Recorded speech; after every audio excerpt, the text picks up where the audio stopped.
Bonjour à toutes et à tous et bienvenue sur Radio Gambard. Dans cette nouvelle émission, nous allons nous pencher sur un sujet qui nous concerne tous. En effet, durant cette période charnière de notre vie, une étape importante qui nous permet de devenir indépendants, je parle bien évidemment du permis de conduire. Pour cela, nous partons aujourd'hui à la rencontre d'un expert de l'OCN qui a bien accepté de répondre à nos questions, mais également d'un professeur d'auto-école ainsi qu'aux élèves du collège.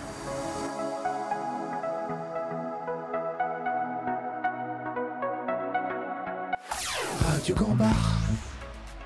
Pour démarrer, nous avons choisi de nous concentrer sur les premiers concernés par ce permis de conduire et c'est vous, les élèves, qui allez répondre à nos questions.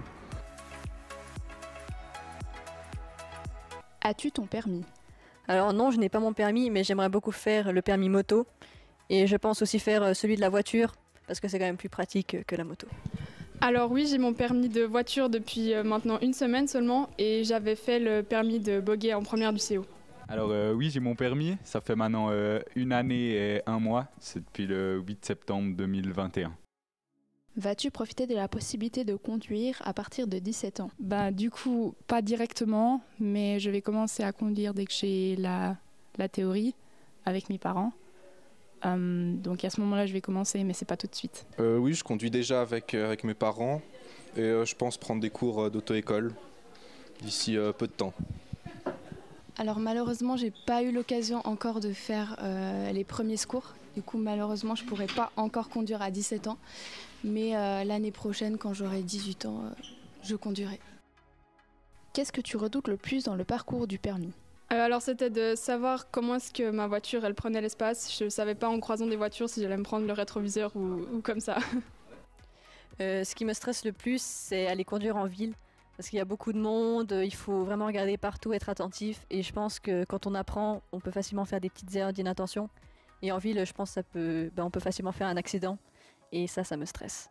Alors c'était sur un parking, il n'y avait pas grand risque, mais la première fois que la voiture elle démarre un peu, que tu arrives à mettre les gaz et puis qu'elle part un peu en avant, tu as peur que ça aille beaucoup trop vite.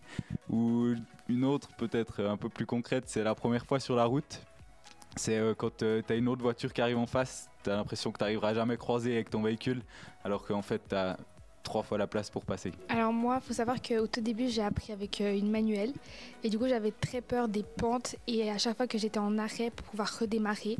Du coup, ça c'était le moment où j'avais le plus peur en conduite. Alors mon premier essai de conduite, c'était mon premier cours d'auto-école et j'ai commencé à faire mes cours d'auto-école en manuel. Et ma plus grande peur, c'était de caler sur la route parce que j'avais fait 20 minutes dans un parking et j'ai dû rouler après et ça me faisait très très peur. Et j'ai eu tellement peur et j'ai tellement pas aimé que j'ai arrêté de faire en manuel et que j'ai commencé directement en automatique. Penses-tu prendre des cours avec un moniteur ou est-ce que tu préférerais prendre des cours avec un membre de ta famille par exemple ?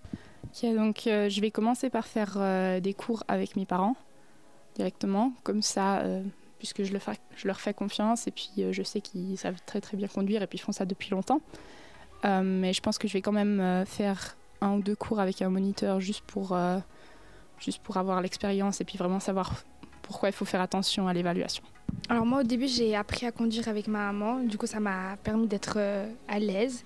Puis après j'ai pu faire avec le moniteur pour voir les choses qui sont plus théoriques et comme ça à l'examen pratique je savais exactement ce que l'expert attendait de moi. J'ai fait un peu des deux, j'ai quand même fait 8 ou 9 heures avec un moniteur et autrement le reste du temps je conduisais avec ma maman, mais je pense que c'est important de conduire avec le moniteur parce que les parents ils conduisent souvent au feeling depuis le temps qu'ils ont la voiture et il y a plein de petits trucs comme le RTI ou tout ça, qu'ils font plus attention et un moniteur il va t'apprendre tous les petits détails beaucoup plus importants et surtout ce qu'il regarde vraiment au permis. Je préfère prendre des cours avec un moniteur parce que vu que c'est un professionnel, il connaît, il saura mieux m'enseigner que mes parents parce que peut-être que pour mes parents il y a des choses qui semblent logiques que pour moi c'est pas logique et du coup ils penseront peut-être pas forcément à me le dire et donc je pense qu'un moniteur c'est mieux pour apprendre. Donc je pense plutôt prendre des cours avec des membres de ma famille, mais peu avant le permis, je pense quand même prendre des cours avec un moniteur pour voir un peu tous les réflexes qu'il faut avoir et tout ce qu'on doit faire, tout ce qui sera demandé à l'examen pour être prêt le plus possible. Comment s'est passé ton examen pratique ? Y a-t-il eu quelque chose de particulier concernant l'expert que tu n'as pas apprécié ou au contraire adoré ? Non, l'expert était très sympa pour le coup. Et puis, il n'y a rien de particulier qui s'est passé.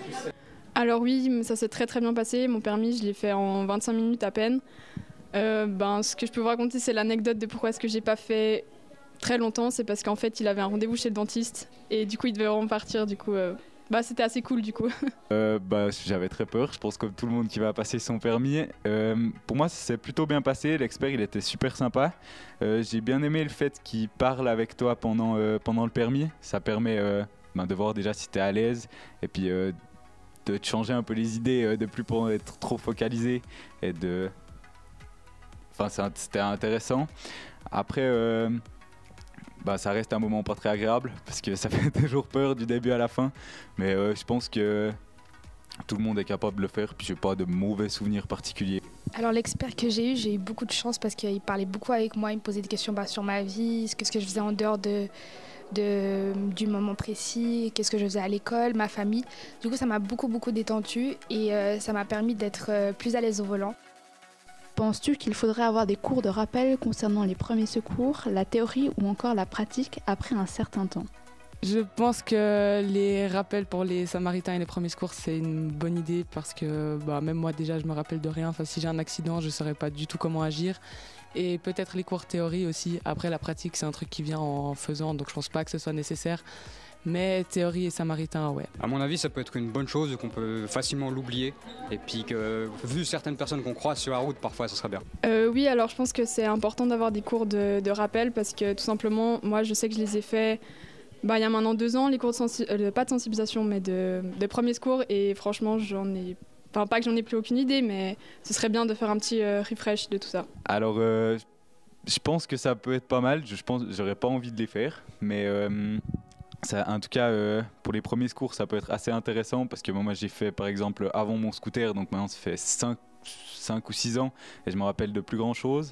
Du coup, pour en tout cas les premiers secours, ça peut être un grand avantage en cas de problème. Puis autrement, pour le permis, je pense pas que c'est hyper utile. À part si pour les gens qui conduisent vraiment beaucoup, où là les règles elles évoluent quand même au fil du temps, ça peut être intéressant. Raconte-nous la première fois que tu as été seul au volant d'une voiture. Alors tout le monde m'avait dit que ça allait être bizarre la première fois que t'es tout seul au volant, mais en vrai ça va, les premières secondes c'est vrai que ça fait un peu bizarre parce que t'es là, t'es en mode personne va me dire où est-ce que je dois aller, comment est-ce que je dois m'y prendre, mais tu prends vite le coup et puis franchement c'est cool.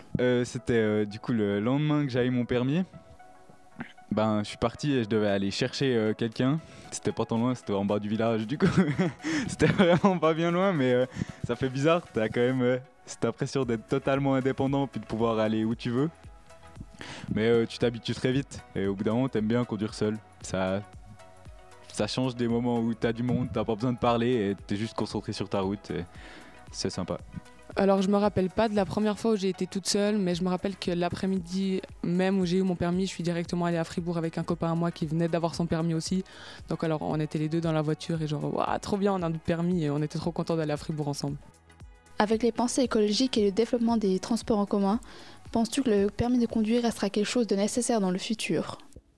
Oui, je pense que ça restera nécessaire parce qu'on aura, je pense, toujours des voitures, même si ça ne fonctionnera pas de la même manière ou avec la même énergie. Ce sera toujours le même principe, donc je pense que même dans le futur, le permis de conduire, ce sera important. Moi, je pense que ça restera nécessaire parce que tant qu'il y aura des voitures qui ne se conduisent pas toutes seules, on aura besoin de quelqu'un derrière le volant pour conduire et donc du papier, donc du permis de conduire. Moi, personnellement, je pense que c'est quand même intéressant de faire le permis, juste pour question d'avoir la possibilité de bouger aussi seul quand il faut. Mais je pense que c'est moins nécessaire qu'avant avec les moyens qu'on a maintenant de se déplacer. Alors sans doute, dans le futur, il y aura de plus en plus de voitures électriques, tout ça. Mais pour l'instant, il faut avoir le permis, du coup, c'est quelque chose d'important. Mais je pense qu'avec le futur, il y aura de plus en plus de voitures électriques et on aura peut-être moins besoin de faire le permis. Mais pour l'instant, ça reste d'actualité. Aurais-tu un conseil pour les personnes qui débutent ? Je pense qu'il faudrait quand même au début essayer de conduire avec ses proches pour économiser et du temps et de l'argent. Puis ensuite trouver un moniteur et si quelque chose ne va pas ou on ne se sent pas à l'aise, etc., il faudrait changer de moniteur le plus vite possible. Pas stresser pendant l'examen et puis bien répéter avant. D'apprendre directement tout comme il faut et de mettre les mécanismes en place directement, genre RTI et tout ce genre de trucs qu'on apprend. Parce que si on les fait pas correctement, c'est des trucs qu'on oublie facilement et qui sont contrôlables, enfin que les experts contrôlent pendant l'examen et qui sont importants.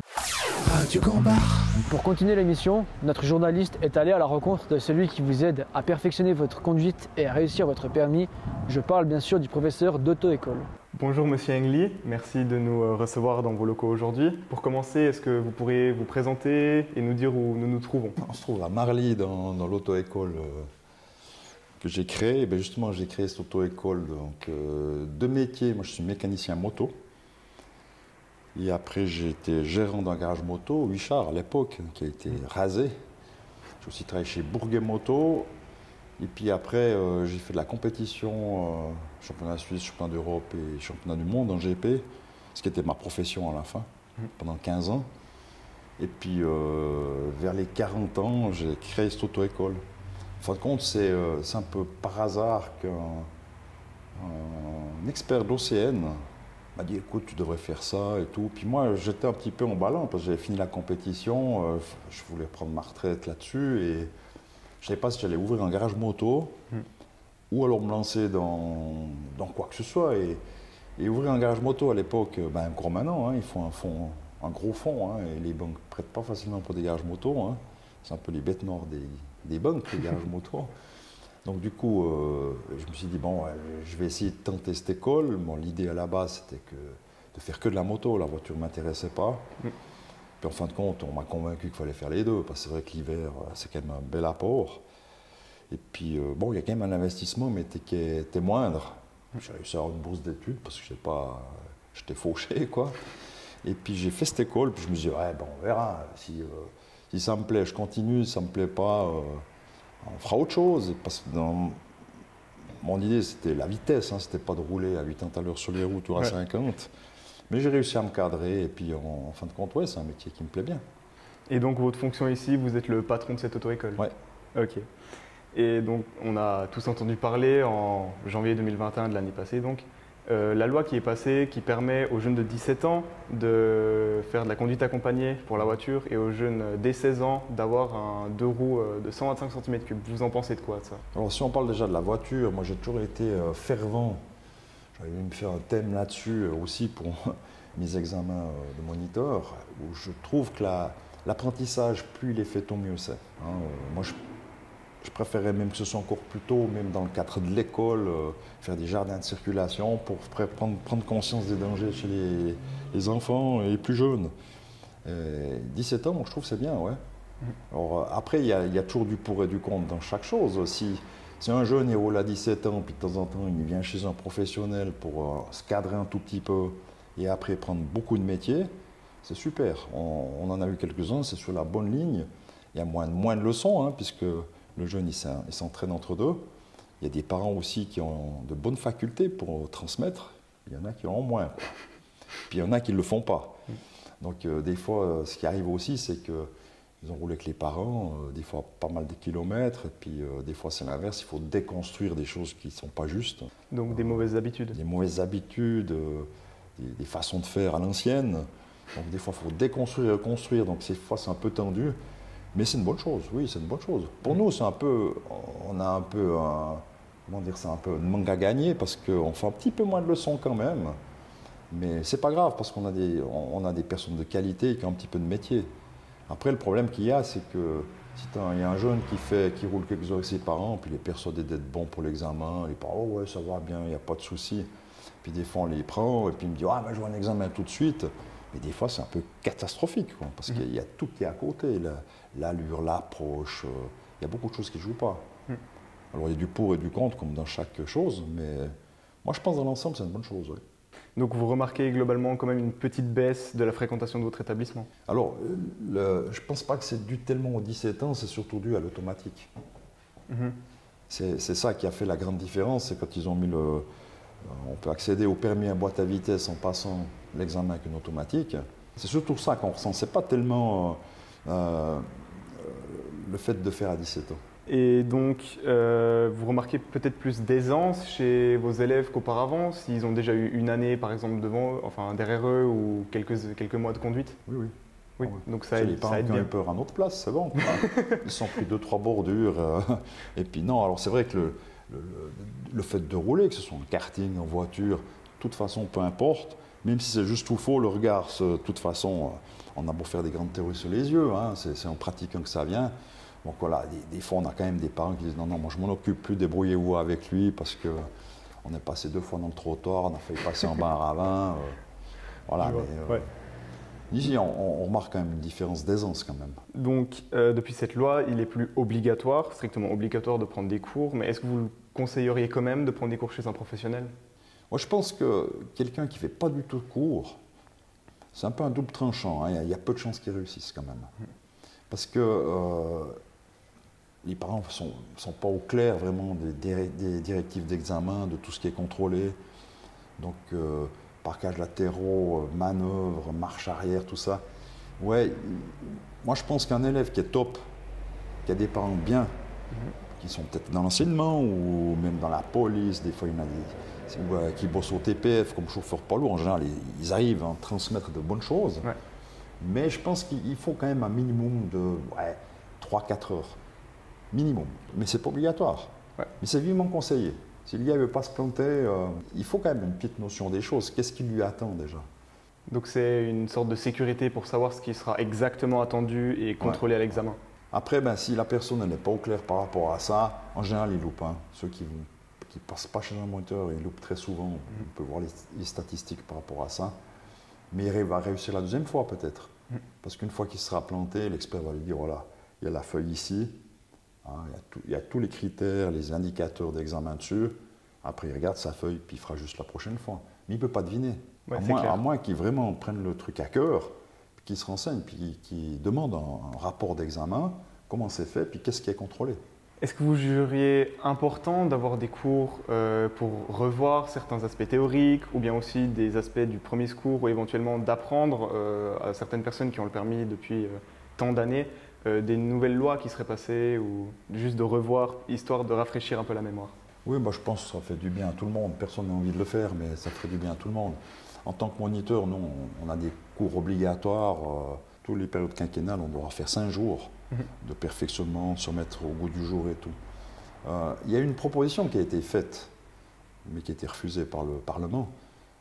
Mais c'était une proposition qui a été faite. Après, on peut faire facilement des cours. Hein. Ce n'est pas obligatoire. Alors, il y en a quand même pas mal qui viennent de temps en temps, et je vois de plus en plus des personnes qui ont un certain âge, qui n'ont pas vécu l'apprentissage de la voiture avec les giratoires, les bandes cyclables, tous les marquages au sol qui sont actuels, et qui sont un petit peu perdus quand même. Il y en a quand même quelques-uns qui viennent. Ouais. L'obligation de se perfectionner, moi j'aime pas trop les obligations. Après, il y a des gens qui sont conscients, pas conscients. Puis ceux qui ne sont pas conscients, faut espérer qu'ils fassent de mal à personne. Ouais. Mais à un moment donné, s'il y a accident, ils sont obligés de venir après. Est-ce que vous pourriez nous expliquer un peu comment se passe un premier cours d'auto-école avec vous? Alors, ça dépend de tout. Il y a tellement de différences, c'est ça qui fait l'intérêt de ce métier, c'est qu'on peut avoir une personne qui a déjà roulé, pas roulé.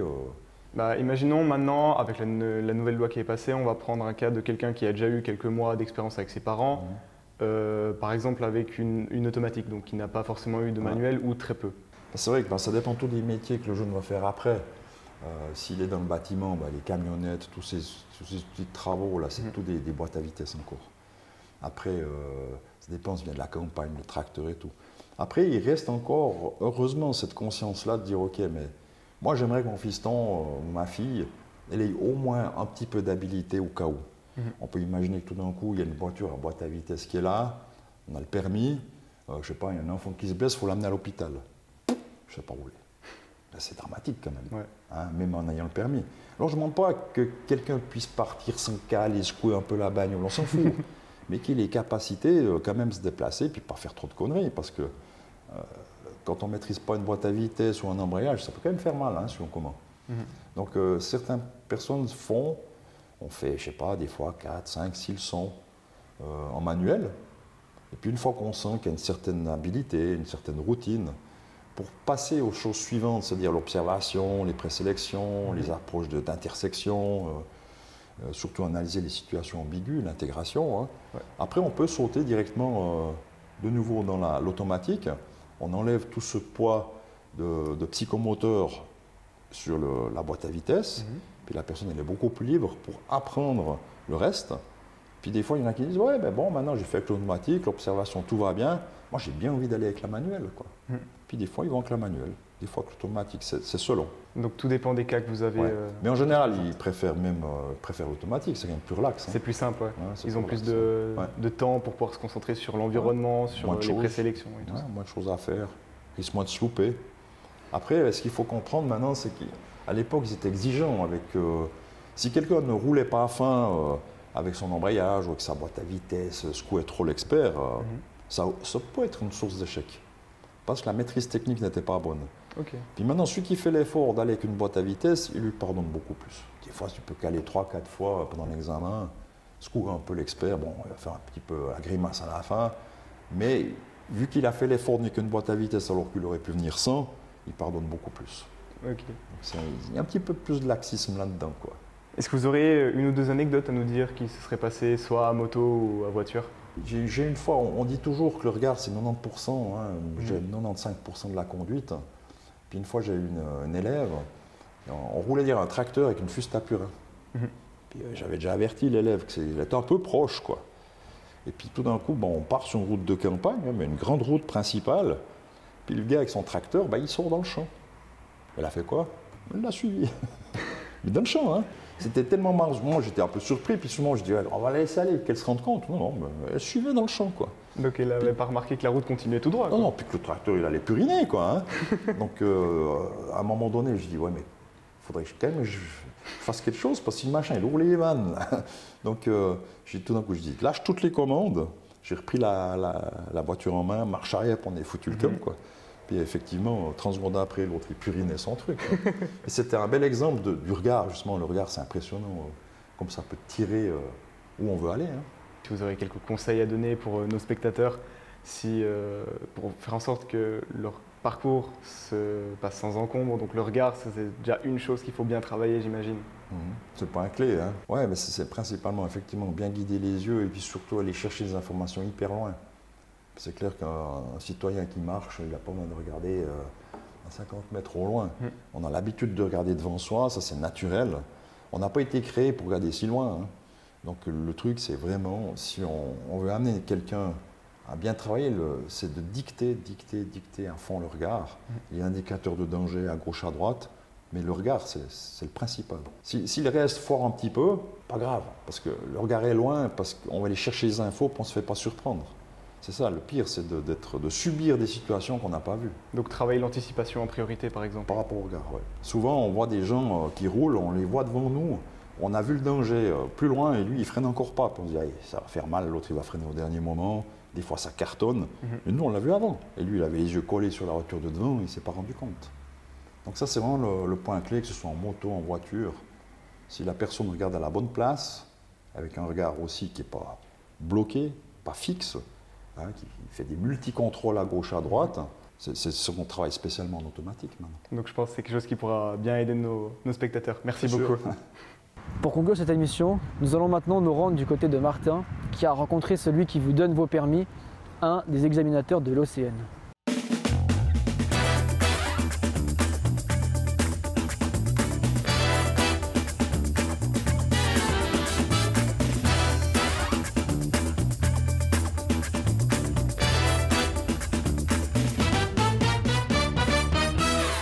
Bonjour Monsieur Follanton, merci de nous accueillir dans vos locaux. Pour commencer, est-ce que vous pouvez nous dire où est-ce que nous nous trouvons ici? Bonjour Monsieur Maradin, vous vous trouvez dans l'Office de la circulation du canton de Fribourg. Donc, quelle est votre fonction ici à l'OCN?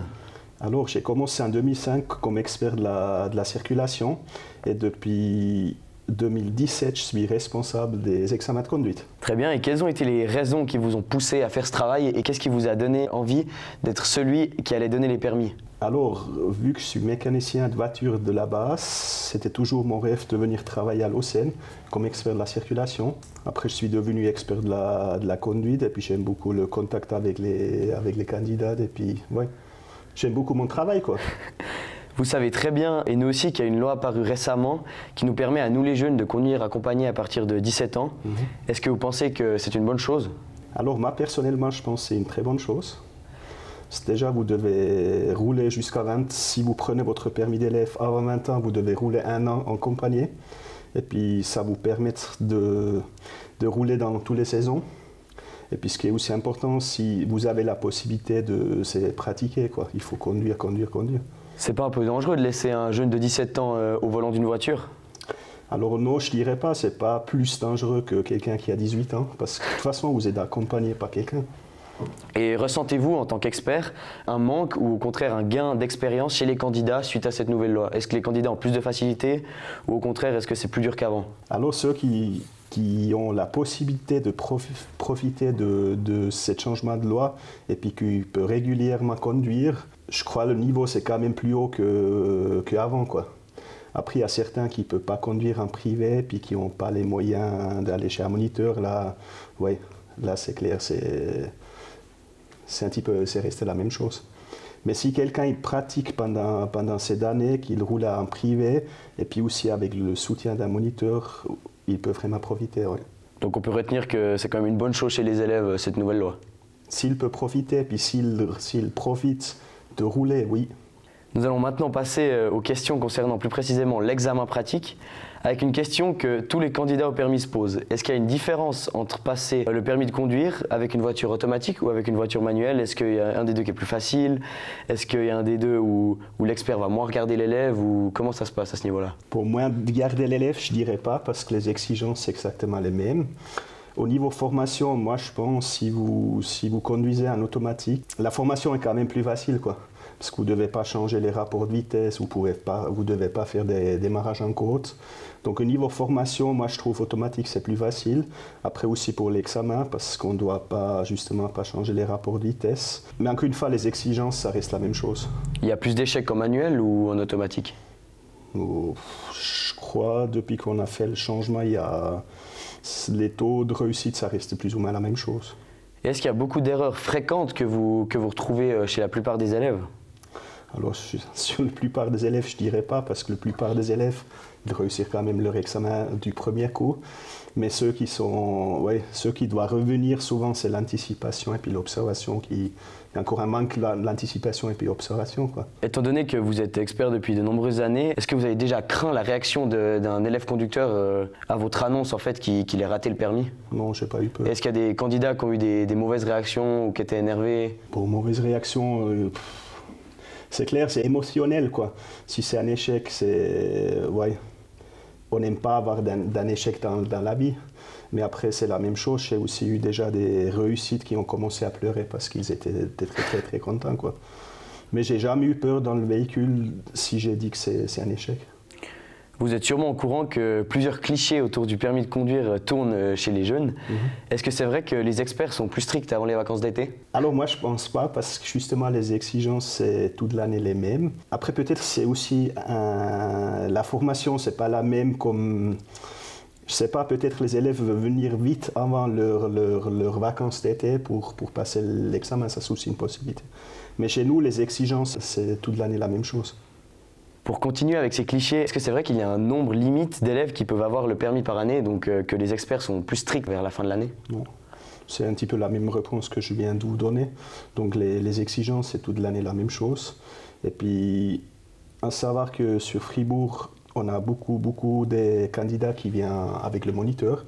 Donc nous, au niveau formation, au niveau statistique suisse, on est toujours un petit peu plus haut que la statistique moyenne, quoi. Donc les jeunes à Fribourg conduisent mieux que dans les autres cantons? Ça, je ne veux pas dire. En tant qu'examinateur, vous avez sûrement plein de choses inédites qui vous est arrivées avec les élèves durant un examen. Est-ce que vous pouvez nous raconter une anecdote? Alors j'avais une fois un qui voulait passer de mauvais sens dans un giratoire, ça c'était assez, c'était rigolo. Ou bien, ce qui arrive souvent, qui arrive aussi, c'est quelqu'un qui brûle le feu rouge, quoi. Puis j'ai eu une fois une candidate qui voulait brûler plusieurs feux rouges pendant un examen. Et est-ce que c'est vrai qu'il y a de cela une vingtaine d'années, les femmes étaient plus strictement jugées que les hommes lors de l'examen du permis de conduire? Alors vu que ça fait 18 ans que je suis ici, alors depuis moi que je suis là, c'est pas vrai du tout. J'ai demandé à un ancien expert, et puis il a dit, depuis que lui il est là, ou bien aussi avant, ils sont jugés la même chose comme les hommes, quoi. Donc tout cas, on ne fait pas de différence entre hommes et femmes.